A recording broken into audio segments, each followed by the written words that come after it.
So what is up guys? So mo din ang part 2 atong gihimo na to nga RD nga Dior XT. So ako din na siyang nailisan og cage dira. So ako ba tong gipakita sa part 1 nga asa na ko ni siya gikuha nga cage. Dira na sa kuhang kan kini nga RD. Di ko na siya kanang Shimano Tourney.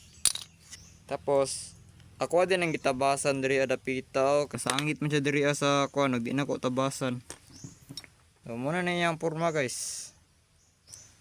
Dior XT.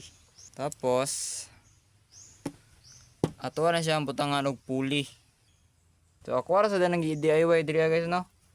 Ang kaning kuan niya, kani makita nyo wala na siya kuandra bolt kay mo naman ni siya kani. Gibalhin na ako diri gitanggal na ako diri. So dukdok na ko tapos gibalhin na ako diri sa cage. So tangi tao guys.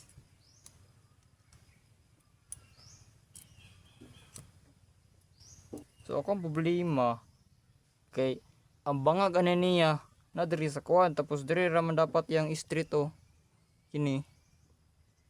Tapos ang bangag na diri so di siya pantay awa.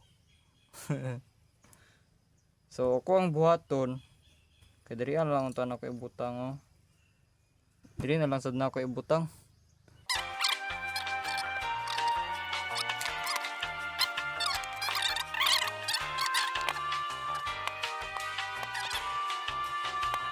So ako wala din na tao ng mga puli guys no.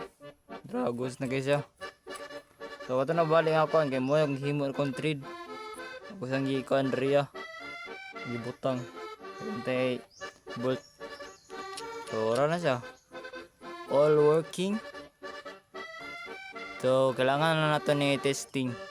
So kaulat sa nato kan kining bell set para maano siya. Chain.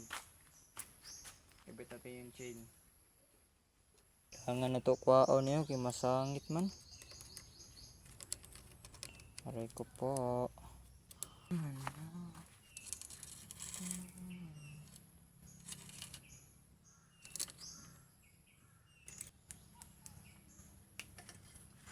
Allah, di pwede.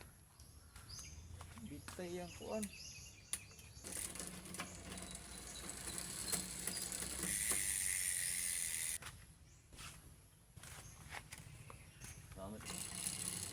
Tingog lagi siya. Bato na katingog ka siya. Ang ganing kuan diri sa kanya chain. Diri sa lalom. Awa. Raiko. Dapat lalom siya.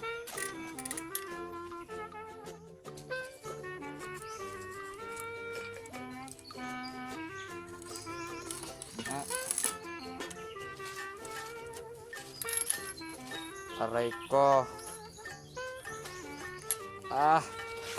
Grabing mali-mali. Nako.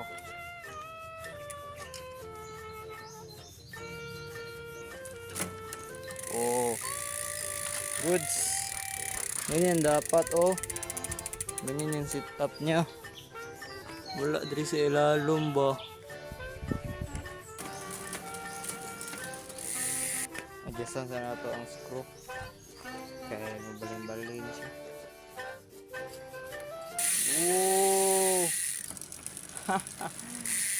Ayos dog.